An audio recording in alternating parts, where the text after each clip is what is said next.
Thanks for tuning in. I'm Jeff Merritt, and you're watching Cox Connections only on Cox 9.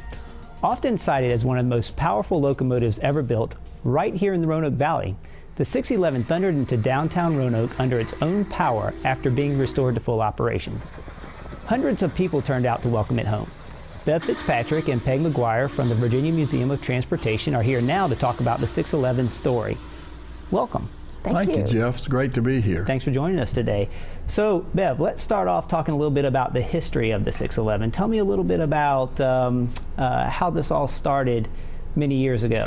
Well, back in the 40s, some locomotives were built for passenger service, but because of the war, they couldn't make them look sleek and all modern.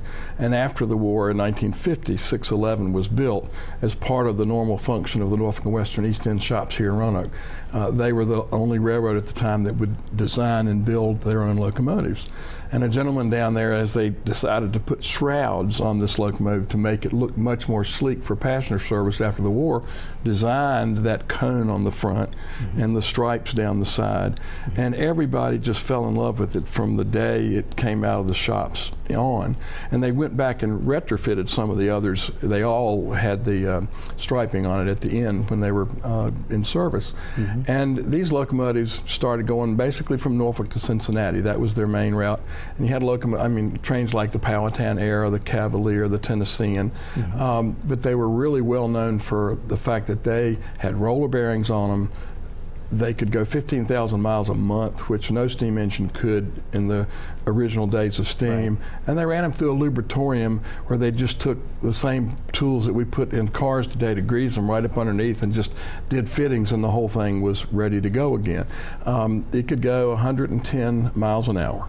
And did several times. I don't think they did that in regular service, but they broached 100 most of the time between Petersburg and Norfolk because the track is straight.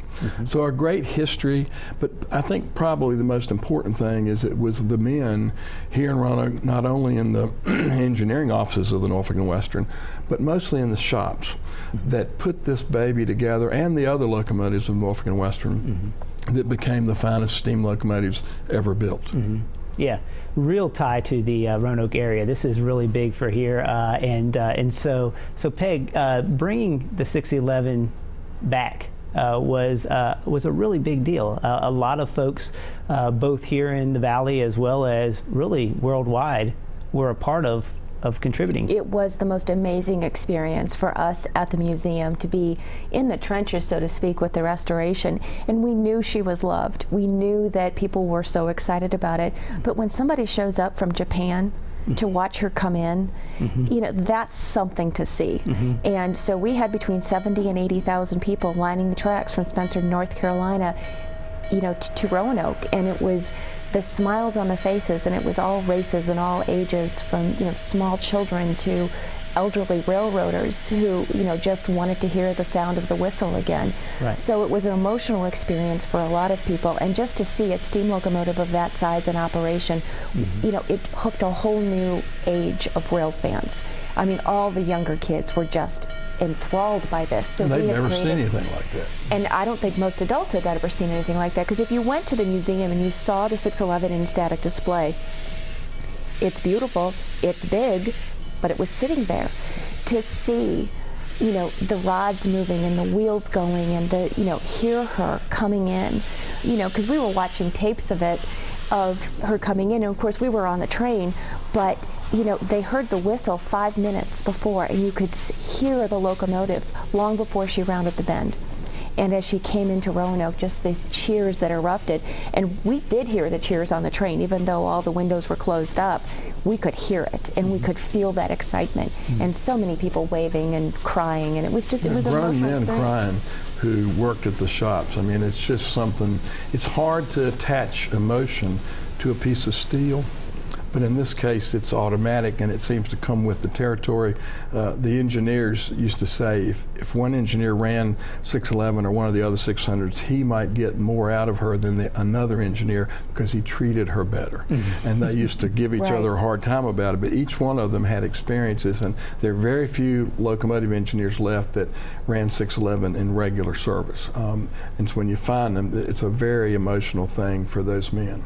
Yeah, not only the sentimental aspects of it, but many people really dug into their wallets to help to fund this. You know, it was amazing. We launched the campaign in, 2013. June 28th, 2013 is when we launched the campaign. And almost immediately, donations started coming in from around the world. 3,000 donations from around the world, 19 countries, and every state within the U.S. Our representatives, part of the FireUp 611 campaign.